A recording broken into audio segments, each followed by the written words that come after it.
Bidvest's $675 million bid for Adcock Ingram could potentially help the country's second largest drug maker better compete with domestic rivals Aspen and Cipla Medpro.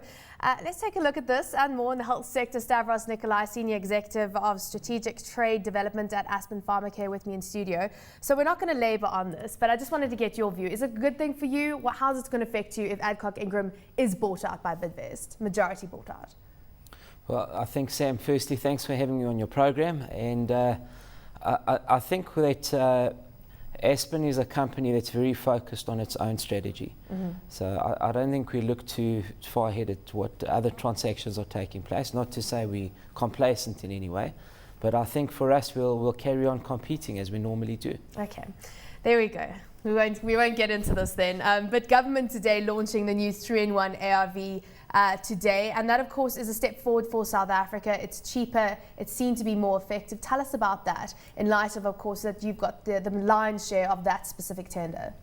Okay, so Sam, I think today was a historic day, because one of the major disincentives to moving ahead with the ARV program has been the pull burden that patients have to endure on a daily basis.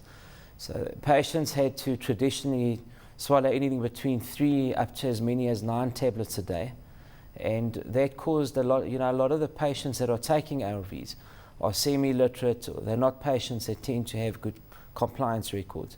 So today's development was the launch of a single pill which combines all the ingredients into one, and it reduces the pill burden dramatically.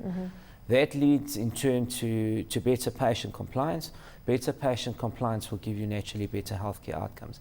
So quite a significant day, I think, and something that will strengthen the public sector ARV program in South Africa, and in fact has been doing so in the private sector, where you've had these 3-in-1 combinations for some time now. Let's just look at another factor that is also influencing companies like yourself is rand weakness at this point in time. And of course, you have diversified Aspen that is away from South Africa and reliant on South Africa, but still it's a big factor that you have to take into account. And that being said, you've only got government which has come through with a 5.8% price increase. How's that affecting Aspen?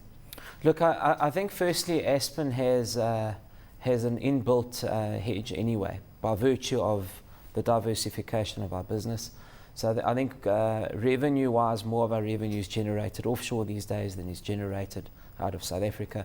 So I think we have that inbuilt natural hedge that exists as a matter of course. In respect to the increase that was received, well, it was an increase that was gazetted in January, implemented in early March by Aspen and most other companies. The magnitude of the increase was 5.8%.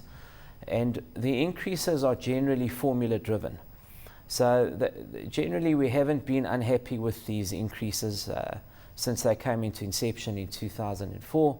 But I think that we are now starting to see a period where the currency has softened, and the outlook on the currency remains a rather bleak one.